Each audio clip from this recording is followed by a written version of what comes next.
Let's mic आज का अखबार। नमस्कार, लेट्स माइक में आपका स्वागत है। आज का अखबार के साथ मैं राखी जैन। यहाँ हम देश दुनिया के सबसे बड़े और विश्वसनीय अखबारों से चुनते हैं वो रिपोर्ट्स जो सिर्फ खबर नहीं, आपकी समझ और सोच को गहराई देती है। द गार्जियन में प्रकाशित लेख में चीन के शहर तियानजिन में हो रही शंघाई कोऑपरेशन ऑर्गेनाइजेशन समिट पर ध्यान दिया गया है। इस बैठक को चीन और रूस, अमेरिका व पश्चिमी देशों के दबदबे वाले गठबंधनों का विकल्प दिखाने के तौर पर इस्तेमाल कर रहे हैं। लेख बताता है कि चीन के राष्ट्रपति शी जिनपिंग और रूस के राष्ट्रपति व्लादिमीर पुतिन ने इस समिट के मौके पर गर्मजोशी से मुलाकात की और इसे अपने बिना सीमा वाली साझेदारी का प्रदर्शन बताया। लेख साफ करता है कि पुतिन शी की नजदीकी की वजह दोनों का साझा विरोधी अमेरिका है। रूस यूक्रेन युद्ध में पश्चिम से पूरी तरह अलग थलग पड़ चुका है, जबकि चीन ताइवान मसले पर दबाव झेल रहा है। ऐसे में दोनों की साझेदारी न सिर्फ एक दूसरे को सहारा देती है, बल्कि दुनिया को यह संदेश भी देती है कि वैश्विक व्यवस्था सिर्फ अमेरिका और नाटो जैसी पश्चिमी ताकतों पर आधारित नहीं है। हालांकि विशेषज्ञों का मानना है कि चीन खुलकर रूस का साथ नहीं देना चाहता, ताकि खुद पर और बड़ी पाबंदियां ना लग जाएं। यानी नो लिमिट पार्टनरशिप कही तो जाती है, पर असल में चीन बार बार झिझक भी दिखाता है। भारत के लिए भी यह समिट काफी अहम है। प्रधानमंत्री नरेंद्र मोदी 7 साल बाद चीन पहुंचे। हाल ही में अमेरिका ने भारत पर 50% टैरिफ लगाया था। ऐसे में मोदी और शी जिनपिंग की मुलाकात दोनों देशों के रिश्ते सुधारने और सीमा विवाद कम करने की कोशिश के रूप में देखी गई। मोदी ने साफ कहा कि भारत आपसी सम्मान और भरोसे पर रिश्ते आगे बढ़ाना चाहता है। शी ने भी भारत को प्रतिस्पर्धी नहीं, साझेदार मानने की बात कही। लेख बताता है इस समिट के जरिए चीन दुनिया को ये दिखाना चाहता है कि एससीओ जैसे मंच पश्चिमी गठबंधनों का विकल्प बन सकते हैं। लेकिन इसमें भी चुनौतियां हैं। रूस चीन की दोस्ती पर भरोसे की कमी, भारत चीन की तनातनी और तुर्की जैसे देशों की अलग प्राथमिकताएं। फिर भी इस मंच के जरिए ये देश पश्चिमी दबाव के मुकाबले एकजुटता दिखाने की कोशिश कर रहे हैं। यानी द गार्जियन का कहना है कि तियानजिन की ये बैठक सिर्फ एक डिप्लोमेटिक इवेंट नहीं, बल्कि बदलती वैश्विक राजनीति का संकेत है, जिसमें रूस और चीन अमेरिका के सामने अपनी अलग धुरी खड़ी करना चाहते हैं और भारत तुर्की जैसे देश उस धुरी का हिस्सा बनने को लेकर संतुलन साधने की कोशिश कर रहे हैं। अल जजीरा में प्रकाशित लेख में अमेरिका और ईरान के बीच इराक को लेकर चल रही रस्साकशी की तस्वीर सामने रखी गई है। लेख बताता है कि कैसे वॉशिंगटन इराकी सरकार पर दबाव डाल रहा है कि वो ईरान समर्थित अर्धसैनिक गुटों यानी पॉपुलर मोबिलाइजेशन फोर्सेस को तोड़े या उन्हें इराकी सेना में मिला दे। अमेरिका का मानना है अगर ये कदम उठाया गया तो इराक की संप्रभुता और राज्य की ताकत मजबूत होगी।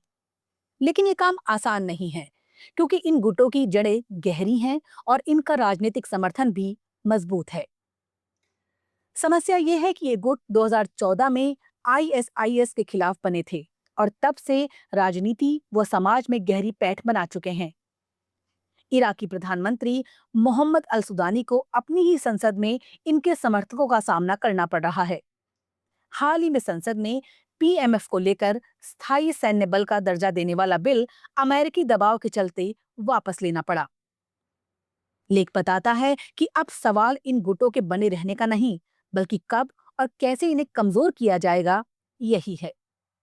जो गुट ईरान से दूरी बनाएंगे वो सेना में शामिल हो सकते हैं, बाकी की फंडिंग रोकी जाएगी। लेकिन जोखिम ये है कि विद्रोह भड़क सकता है और इराक फिर से अस्थिर हो सकता है। कुल मिलाकर लेख दिखाता है कि इराक एक नाजुक मोड़ पर है, जहां उसे अमेरिकी दबाव, ईरानी पकड़ और अपनी संप्रभुता की लड़ाई तीनों से एक साथ जूझना है। द न्यूयॉर्क टाइम्स में प्रकाशित लेख में इजराइल के गाजा मीडिया बैन को गलत और अस्वीकार्य बताया गया है। लेख कहता है हर युद्ध पत्रकारों के लिए खतरनाक होता है, लेकिन गाजा जैसे हालात कहीं और नहीं मिलते। अब तक करीब 200 पत्रकार मारे जा चुके हैं, जिनमें ज्यादातर फिलिस्तीनी हैं।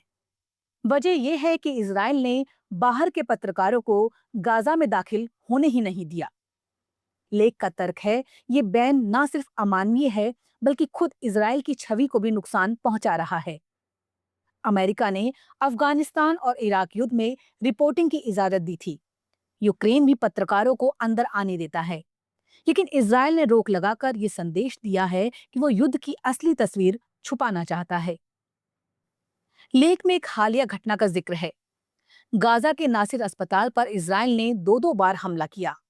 पहली बार के बाद जब पत्रकार और मेडिकल टीम मौके पर पहुंची तो दूसरा हमला हुआ, जिसमें 5 पत्रकारों समेत कई लोग मारे गए। इजराइल ने इसे दुर्भाग्यपूर्ण गलती कहा, लेकिन लेख का मानना है कि इस तरह की दोहरी स्ट्राइक दिखाती है कि वहां न नागरिकों की परवाह है न पत्रकारों की।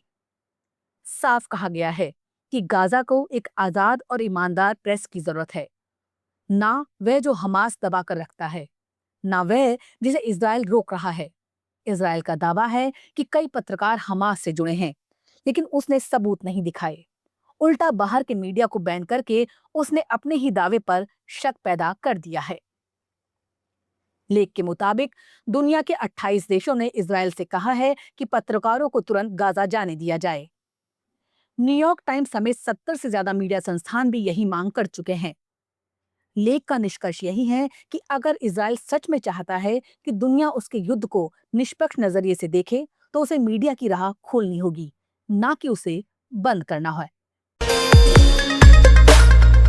वॉशिंगटन पोस्ट में प्रकाशित लेख में कहा गया है कि इंटरनेट को सुरक्षित बनाने के लिए अमेरिका और ब्रिटेन जैसे देशों ने हाल ही में कड़े एज वेरिफिकेशन कानून बनाए हैं। मतलब अगर आप किसी खास वेबसाइट पर जाना चाहते हैं तो आपको अपनी उम्र साबित करने के लिए चेहरा स्कैन करवाना होगा या फिर कोई पहचान पत्र देना होगा। सरकार का तर्क है इससे बच्चे अश्लील या हानिकारक कंटेंट से दूर रहेंगे। लेकिन इस लेख में बताया गया है कि इन कानूनों के कुछ अनचाहे और अजीब नतीजे भी सामने आ रहे हैं। सबसे बड़ा असर यह है कि बहुत से लोग इन कड़े गेट वाली वेबसाइटों से हटकर उन अनियमित और असुरक्षित जगहों पर जा रहे हैं जहां कोई नियम नहीं है। यानी ट्रैफिक सीधे इंटरनेट के डार्क और गंदे कोनों की तरफ मुड़ गया है। लेख में यह भी कहा गया है कि लोग अपनी प्राइवेसी को लेकर भी डर महसूस कर रहे हैं। किसी वेबसाइट पर जाने के लिए चेहरा स्कैन करवाना या आईडी अपलोड करना उन्हें असुरक्षित लगता है, क्योंकि ये डेटा कहां और कैसे इस्तेमाल होगा इसकी कोई गारंटी नहीं। ये लेख हमें एक चेतावनी देता है कि इंटरनेट को बच्चों और समाज के लिए सुरक्षित बनाने की कोशिश करते करते हम एक और बड़ी समस्या खड़ी कर रहे हैं। सख्त कानून लागू तो हो गए, लेकिन लोग अब ऐसे प्लेटफॉर्म्स की तरफ खींच रहे हैं जो न केवल अवैध हैं बल्कि साइबर सुरक्षा और अपराध का नया खतरा भी बन सकते हैं। यानी नीयत सही है, लेकिन रास्ता शायद उतना कारगर नहीं। इंटरनेट सुरक्षा के नाम पर फेस स्कैन जैसे उपाय उन लोगों को नियमों से ज्यादा डर और संदेह में डाल रहे हैं। द वायर में प्रकाशित लेख में सैयदा हमीद की हालिया असम यात्रा और उसके बाद उनके साथ हुए बर्ताव के जरिए आज के भारत का माहौल सामने रखा गया है। लेख बताता है कि इंसानियत और मानवीय संवेदना की बात करना आज कितना मुश्किल हो गया है, खासकर जब कोई मुसलमान और औरत होकर ये आवाज उठाती है। सैयदा हमीद जानी मानी सामाजिक कार्यकर्ता, पूर्व महिला आयोग की सदस्य और योजना आयोग की सदस्य भी रह चुकी हैं। उन्होंने हमेशा महिलाओं, अल्पसंख्यकों और समाज के वंचित वर्गों की आवाज उठाई है। यानी उनकी पहचान एक मानवीय और सामाजिक सरोकारों वाली शख्सियत की है। सैयदा हमीद एक जांच टीम के साथ असम गई थी, जहां बांग्ला भाषी मुसलमानों की बस्तियों को उजाड़े जाने की खबरें थीं। टीम वहां की जमीनी सच्चाई समझना चाहती थी, लेकिन लौटकर जब रिपोर्ट जारी करने की बारी आई तो मीडिया और राजनीतिक वर्ग ने सैयदा को घुसपैठियों की समर्थक ठहराकर निशाना बना दिया। मुख्यमंत्री हिमंता बिस्वा तक ने उन पर पाकिस्तान और कांग्रेस से जुड़े होने के आरोप जड़ दिए। लेख साफ करता है कि सैयदा के बयान का असली आशय सिर्फ इतना था कि बांग्लादेशियों को भी इंसान समझा जाए, उन्हें अपराधी या गाली का पर्याय ना बनाया जाए। मगर मीडिया ने उनके शब्दों को तोड़ मरोड़ कर पेश किया और उन्हें देशद्रोही करार देने की मुहिम शुरू कर दी। सभा के दौरान भी टीवी चैनलों के कैमरों और भीड़ ने हंगामा किया, गालियां दी और पूरे माहौल को डरावना बना दिया। इस पूरी घटना में असम के मुसलमानों की तकलीफ और डर पर कोई ध्यान नहीं दिया गया। मीडिया ने उनकी बातें सुनने की बजाय केवल सैयदा और उनकी टीम पर हमला करने पर जोर दिया। लेख में यह सवाल उठाया गया है, क्या भारत में अब इतनी जगह भी नहीं बची कि कोई मानवीय दृष्टि से बांग्लादेशी या असम के पीड़ित मुसलमानों की बात कर सके? अंत में लेखक यही दर्द साझा करता है कि सैयदा हमीद, जिन्होंने अपनी पूरी उम्र हिंदुस्तान के लिए मोहब्बत और सेवा में लगाई, आज अपने ही वतन में महज नाम और पहचान की वजह से संदेह और हमले का शिकार हो रही हैं। सवाल यही है, क्या भारत सैयदा हमीद की इंसानियत को समझ पाएगा? आज का अखबार में फिलहाल इतना ही। देखते रहिए, सुनते रहिए लेट्स माइक। नमस्कार। आप सुन रहे थे let's make more than radio. Follow कीजिए हमें हमारे सोशल मीडिया प्लेटफॉर्म्स पर। It's time for news, it's time for more